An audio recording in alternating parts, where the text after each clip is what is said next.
So this is the start. This is what I'm going to be working on, kind of restoring. Really, I'm just interested in fixing the rust, making it drivable. I'm not going to do a high dollar Bronco like you see on the various forums on Facebook. It's going to be just a beat around family Bronco. This engine isn't locked up, so I'm going to try to get it running before I try to rebuild it. There's a lot of rust. I need a lot of rust to fix here. For example, it's not supposed to do this. I'm not supposed to be able to move that. And also, this gap's not quite supposed to be that bad. It's pulling all those screws down because the nose is dipping. But I'm going to fix that too. I'm going to fix that. The good news is the back isn't rusted out. It's got some surface rust, but the rust really stops at the rockers and the front clip. So the rockers will be replaced, along with some of the door jambs, the A pillar and B pillar. I'm going to probably do a mechanical restoration of the drivetrain. You know, just the old school Bronco, early Bronco drivetrain. Nothing fancy, no 4-links, no lift kits. It's an uncut body. I'm going to keep it that way. It's going to stay uncut. And I might even leave the paint, or lack thereof, exactly like that. So what we're doing with this today is I'm going to move this with this to there. So this is the last car I restored that started from a real rust bucket. This was the Mustang. It's a 68 convertible. Started out white with burgundy interior, and now it's blue with white interior, parchment. So this one I did a complete restore on paint, body. I did all the sheet metal myself. The only thing that I farmed out is the paint to a friend. But all of the engine I rebuilt, the interior I did myself, the top I did myself. The transmission I restored 2 transmissions, rebuilt a AOD and a C4. Currently it has the AOD in it. I did all the electrical. I restored the harnesses, the electrical harnesses. I reused the original harnesses. The engine was the original 289, which I restored and rebuilt with 40 over. Otherwise, real stock with an RV cam. So I mean, it's really reliable. It starts up every time. I don't have any overheating issues. I love it. I love to drive it with a top down on a warm spring day. But for now, I think winter's on us, and I'm going to go ahead and move it out and store it for the winter, and move the Bronco to this bay, because this is where I restored this car over the course of 4 years. So this one, hopefully the Bronco won't, just to get the sheet metal repaired, hoping not more than a year. And I'm just going to document it as much as I did this. I actually documented this fully on a blog, 68vert.blogspot.com, and it's all this work I did on this, all from the start to finish. But anyway, this one's going to go away for a little while, and he is going to come in here and take up space. We're going to have a problem backing this Bronco into this bay, because I have a very steep driveway with a hump at the top. So the video doesn't show it well, but this hump is fairly pronounced from the road down into the bay. And one of my problems is going to be backing that Bronco with this Pilot down this driveway using nothing but a tow bar that the Bronco came with. And I'm going to bolt it to the front of the bumper. It came with provisions. I got to get 4 half-inch bolts before I can get that far, and I'm going to strap the tow bar on here, back this up a little way so I'll have room to work with the Pilot in this spot, and then pull the whole works around this cul-de-sac over to my driveway, and then back it down here. And I don't know if you've worked with tow bars, but what I've heard is flat towing a car is really difficult, if not impossible, to back up straight or accurately. So I'm gonna use it. I'm gonna try to bring it around, bring it up here, and then bring it up, drive it straight, and then back it a little ways here, lock the steering wheel, and see how close I can get it to get down this little hump and down this ramp, and put it here. I don't need to be accurate. I don't need to be 100% in the center. What I do need to do is get it somewhere within, and then I'm going to use wheel dollies to move it around and direct it where I really want it to be worked on. So that's that, and we'll start with the we'll see how that move goes, which we're about to start right. So I need to move it back far enough so that I can get that tow bar onto the hitch over here. So I'm going to try to use a come along. I'm taking the safety blocks off the back wheels. This has no brakes, so I'm going to try to back this down the hill.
I think that's enough.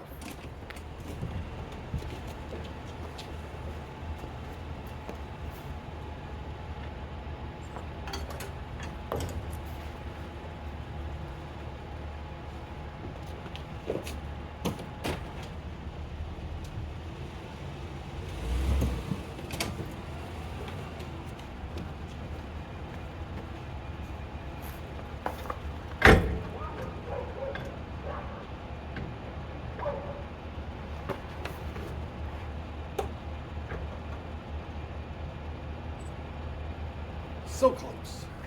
And that's where I am. I think I'm going to try a pry bar to see if I can wiggle it in. But that kind of sucks. It's kind of hard to get over half an inch with no camera, no direction. But here we go.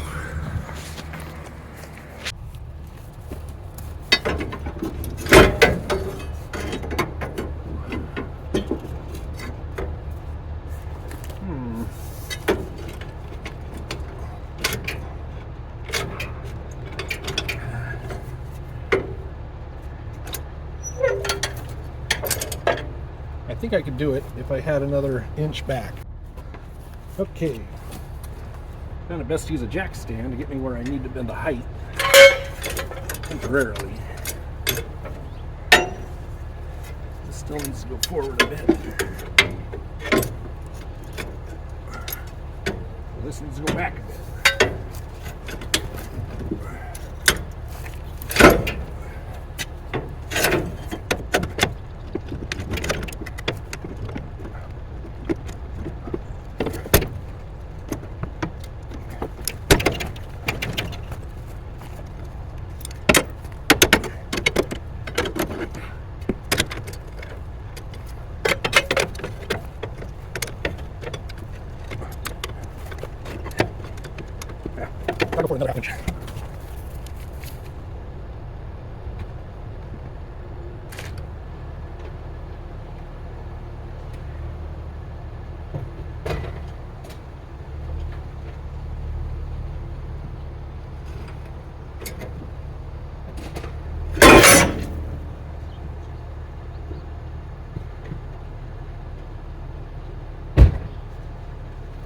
Well, shoot.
All right.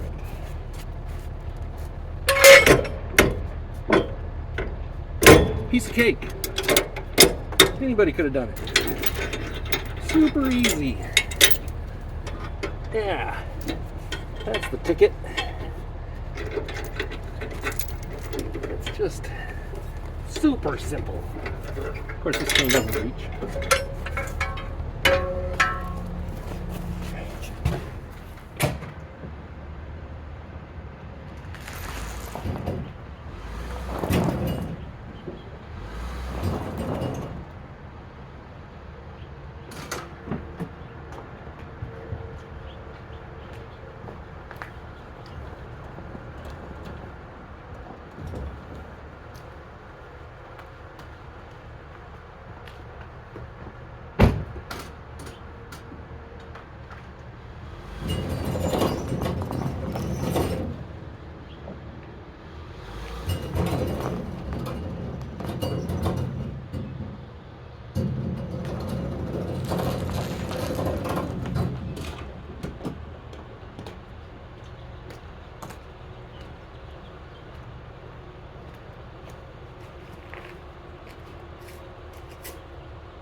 All right, we got it in. It's a bit shorter than the Mustang, but it's taller. We don't have a lot of room to play. I'm going to try to keep it right at the back front doors so I can have the most room in the back. So plenty room back here. I mean, I probably wouldn't be able to get the roof on. I could jack it up to that beam and then pull the whole chassis forward to get out from under it. And I got a little room to work on this side. I'm going to start on the driver's side. Get a little play time here. Start cutting and bracing because this thing. All right, well, that concludes the bringing of the Bronco into the little garage bay. So this is my entire shop for automotive work. I built the Mustang on this side of the garage from 2008 through 2012, and I'm going to work on this one too. And it's a little bit bigger, a little bulkier, a little heavier, a little more solid, except for the rust part, the frame I mean, and the transmission and the differential and the transfer case. The drivetrain is super heavy on this comparatively, so I'm going to learn how to work on the front axle of a Dana, and front and rear axle. I'm going to get the engine running, whatever it takes, as long as the rings are okay and that it actually will run. So I don't plan on rebuilding it, but I would like to try to at least get it running the way it is, the way it sits, and see how bad it is, and do leak down tests on it and such to make sure that the cylinders are at least in good condition, the head gaskets and stuff, and the valves of the train. So I'm going to probably remove the front bumper and get the unnecessary parts off. I'm going to probably put it on wheel dollies so I can scoot it around the garage and work on it a little more efficiently. But the goal here is pretty much just to repair the rust and close all the holes up and get the body so it doesn't shake and wobble when it should be not doing that. So if you wouldn't mind subscribing and hitting the like button on videos that you watched and you enjoyed, that you actually make it all the way to the end of, that would be awesome. I enjoy the challenge of things like this, so I do things kind of cheap, on the cheap. And rather than take it to a shop or have someone else do it, I try to do everything myself, all the mechanical work and all the rust repair and everything that I need to get this thing back on the road. So anyway, if you're interested in that, great. That'll be awesome if you join me. If not, sorry, I couldn't find you something better, but I do a lot of projects, so I might be working on 3D printer stuff or 3D scanner stuff. I might be working on a Mustang or a John Deere 318 garden tractor. I might be doing any of 1,000 different things that I have interest in, like a CNC. I'm into CNC. I haven't run my router in a while, so someday I'm going to fire that up again and see what I can make with that. So there will be a lot going on. I've always been pretty active in projects, which is the name of the channel, Alex's Projects. So if you join me, that would be amazing, and thank you for watching.